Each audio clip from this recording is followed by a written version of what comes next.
Settle, please, people. Yes, all seated and ready to learn, are we?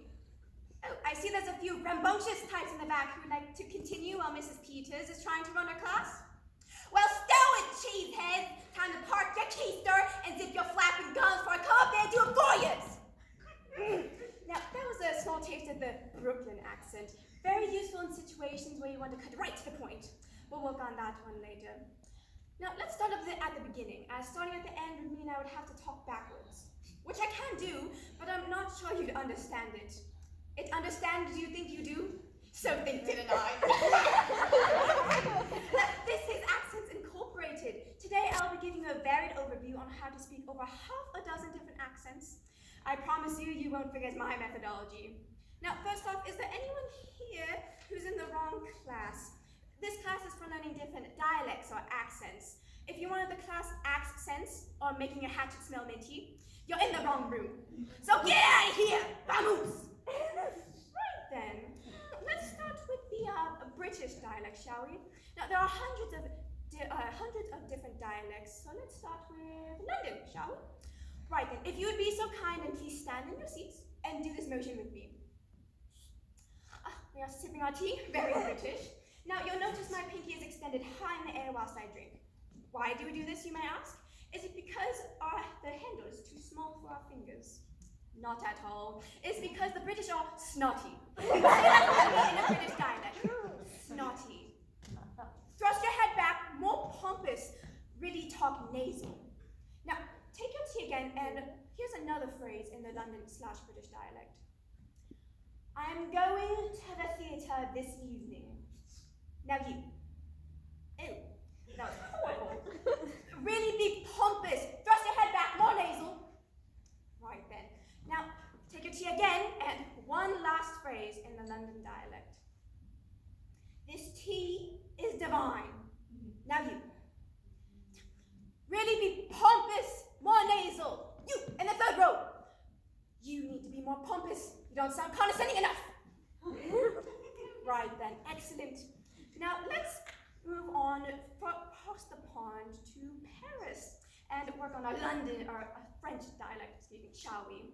Now, the French dialect is very similar to the London in the sense that the French people think they're better than everyone else.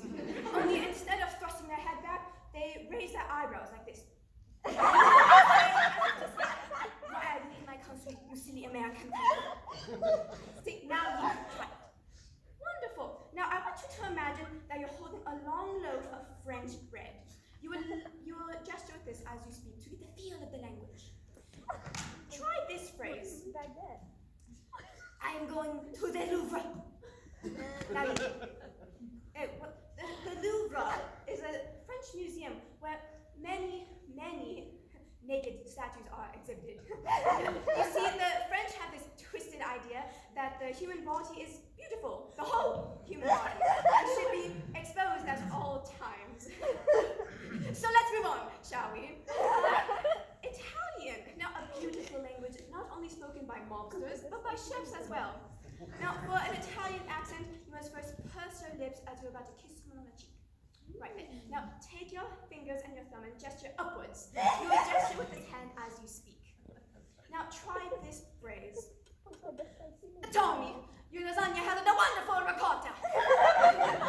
Ricotta is a type of cheese eaten only by Italians. And only Italian people can eat lasagna. If anybody else tries to make lasagna, then about a bloody food poisoning is the result. Let's do a few quickies, shall we? Swedish. For a Swedish dialect, you must first hop up and down and repeat this phrase. Now, everybody knows that the Swedish chef from the old Muppet Show is the best person to learn a Swedish dialect from.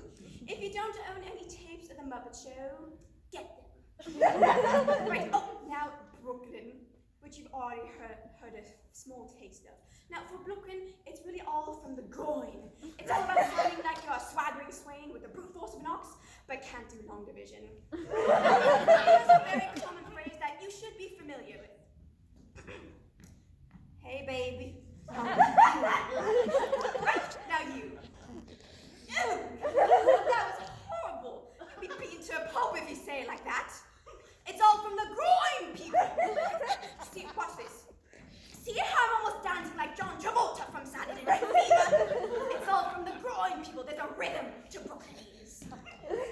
Now you try again. Oh, well, that's it. You sound as silky and shiny as hair gel. Well, I'm afraid we're out of time, but there you have it. Half a dozen different accents that you mastered. Now, soon you'll be able to sleep as seamlessly from one dialect to another as I can. Join me next week while we go over how to rewrite the entire Webster's Dictionary into just 7 essential words.